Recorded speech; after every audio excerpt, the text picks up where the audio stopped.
আওয়ামী লীগ ক্ষমতায় থাকাকালীন যে ত্রাসের রাজত্ব ছিল, আওয়ামী লীগ চলে যাওয়ার পরেও এখনো বাংলাদেশে সেই খুনের ত্রাসের রাজত্ব চলছে।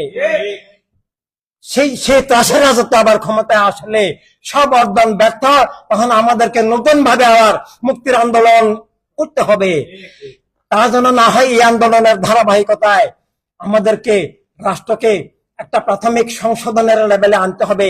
সেই জন্য ইন্টারিম গভর্নমেন্টের কাছে আমাদের আবেদন, সেনাবাহিনীর কাছে আবেদন, এবং সমগ্র জনতার কাছে, প্রতিটি নাগরিকের কাছে আমাদের আবেদন, এবং সমন্বয় কমিটির নেতৃবৃন্দ ভাই বোন সবার কাছে আমাদের আবেদন, যেন এই ইন্টারিম গভর্নমেন্ট অন্তত 2টা বছর এই দেশে আগামীতে একটা শান্তিপূর্ণ নির্বাচনের পরিবেশ তৈরি করতে পারে।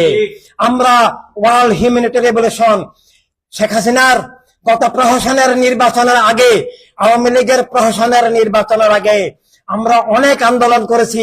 সোহরাওয়ার্দী ময়দানে আমরা লক্ষ ভাই বোনের, লক্ষ জনতার সমাবেশ ঘটিয়ে বলেছিলাম যে সুষ্ঠু নির্বাচনের জন্য, নিরাপদ নির্বাচনের জন্য, জনগণের ভোটাধিকারের জন্য 2টা সত্তা প্রয়োজন। আপনি সংসদ বাতিল করে নির্বাচন দিন। এবং দ্বিতীয় আরেকটা শর্ত দিয়েছিলাম যে ভোট কেন্দ্রে সন্ত্রাস হয়, গুন্ডামি হয়, গুলিগালা হয়, নিরাপত্তা রক্ষার জন্য আমাদের আস্থাস্পদ সেনাবাহিনীর প্রত্যক্ষ তত্ত্বাবধানে নির্বাচন হতে হবে। সেনাবাহিনী ওই রাস্তায় দাঁড়িয়ে গাড়ি নিয়ে তাকিয়ে থাকতে হবে না। সেনাবাহিনী ভোট দেওয়ার প্রতিটি ভাই বোন, পরিবার, আমাদের মা বোনরা, আমাদের সন্তানরা যেন ভোট কেন্দ্রে নিরাপদে গিয়ে আবার নিজের ভোট দিয়ে ফিরে আসতে পারে, এই নিরাপত্তার দায়িত্ব সেনাবাহিনীকে নিতে হবে। ভোট গণনা পর্যন্ত সেনাবাহিনীকে থাকতে হবে। একই সাথে সংসদ বাতিল না করলে ক্ষমতাসীন এমপি এলাকায় ত্রাসের রাজত্ব করেন, পুলিশ প্রশাসন তার কথায় চলে, সুষ্ঠু নির্বাচন সম্ভব নয়।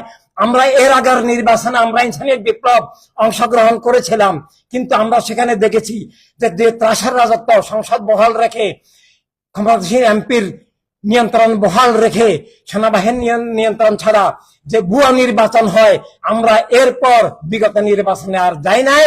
আমরা যখন সরকার দাবি মানল না, নির্বাচন কমিশন অফিসে গিয়ে আমাদের সম্মানিত মহাসচিব তুলে ধরেছেন সবকিছু, আমাদের নেতৃবৃন্দ, নির্বাচন কমিশন যে দাস কমিশন, সেই দাস কমিশন সেটা মানে নাই, তাদের কোনো ক্ষমতা ছিল না। এবং পরবর্তীকালে আমরা জনতার সামনে তুলে ধরি। এরপর আমরা শেষ আশ্রয় হিসাবে হাইকোর্ট, সুপ্রিম কোর্টে আমরা আপিল করি যে নির্বাচনের জন্য, সুষ্ঠু নির্বাচনের জন্য, নিরাপদ নির্বাচনের জন্য 2টা জিনিস প্রয়োজন, যে সংসদ বাতিল করে এবং সেনাবাহিনীর প্রত্যক্ষ তত্ত্বাবধানে নির্বাচন হতে হবে। কারণ সেনাবাহিনীকে আমরা আস্থা রাখি, বিশ্বাস করি। কিন্তু সরকার তো সেটা মানলই না, এমনকি আদালতও মানলেন না। আদালত সুষ্ঠু নির্বাচন চাওয়ার অপরাধে আমাকে পানিশমেন্ট দিলেন। এই হচ্ছে অবস্থা। শেখ হাসিনার আমলে আদালত ছিল না, আদালত অন্যায় রায় দিয়েছে, অধিকার হরণ করেছে, ভুয়া নির্বাচনের সুযোগ করে দিয়েছে। আমরা এই ধরনের অবিচারের অবস্থার অবসান চাই। সেজন্য জনগণকে সব বুঝার, সুষ্ঠু নির্বাচনের জন্য, কারণ এই ইন্টারিম গভর্নমেন্টের আসল দায়িত্ব যেটা, সেটা হচ্ছে আগামী নির্বাচন।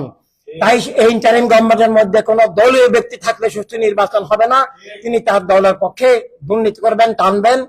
আর সময় হুট করে এখন তাড়াহুড়া অনেক দল চাচ্ছে যে এই একটা ঘোরাটা অবস্থার মধ্যে, এই ত্রাসের অবস্থার মধ্যে বিভিন্ন দলকে উইচ হান্টিং, বিভিন্ন দলকে একবারে আবদ্ধ রেখে আবার মানে ক্ষমতা দখল করা। নো, কারো কোনো ব্যক্তির দলের ক্ষমতার জন্য এই আন্দোলন যদি হয়, তাহলে সেই আন্দোলনকে আমরা ধিক্কার জানাবো।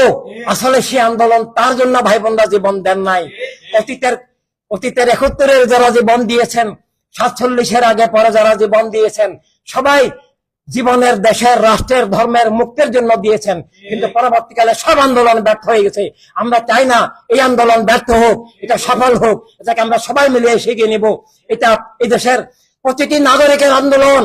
এবং সমন্বয় কমিটি এবং ছাত্র জনতাকে আমরা একটা কথা বলবো, শুধু নিজেকে বাংলাদেশের মুক্তির জন্য, এখানে মানবতা কায়েম হওয়ার জন্য, অধিকার স্বাধীনতা কায়েম হওয়ার জন্য শুধু এখান থেকে বৈষম্য দূর হওয়ার জন্য আমাদেরকে ভাবলে চলবে না। মানবতা অখণ্ড। আমাদেরকে গাজা ফিলিস্তিন সহকারে পৃথিবীর উত্তর দক্ষিণ পূর্ব পশ্চিম সব জায়গায় এখন বৈষম্য, এক এক জায়গায় এক এক বৈষম্য, সব জায়গায় গোষ্ঠীবাদী রাজনীতি, সব জায়গায় খুনের রাজনীতি, সব জায়গায় পাশবতার রাজনীতি, অধিকার হরণের রাজনীতি, লুটের রাজনীতি, এক ধর্মের নামে বা এক জাতীয়তাবাদের নামে। সারা দুনিয়ার সব মানুষের মুক্তির জন্য আসো আমরা একসাথে ইনসানিয়াত বিপ্লব করি, মানবতার রাজনীতি, মানবতার রাষ্ট্র, মানবতার দুনিয়া প্রতিষ্ঠা করি, সব মানুষকে মুক্ত করি, সব মানুষের আত্মাকে অধর্ম উগ্রবাদ থেকে বস্তুবাদ থেকে মুক্ত করি, সব ধর্মের মানবিক শিক্ষাকে রক্ষা করি, সব মানুষের দুনিয়া, মানুষের রাষ্ট্র, মানুষের দুনিয়া, শান্তির রাষ্ট্র, শান্তির দুনিয়া। সব মানুষ মানুষকে ভালোবাসবে, স্রষ্টার ভালোবাসায়, স্রষ্টার ভালোবাসায় সব মানুষকে ভালোবাসবে।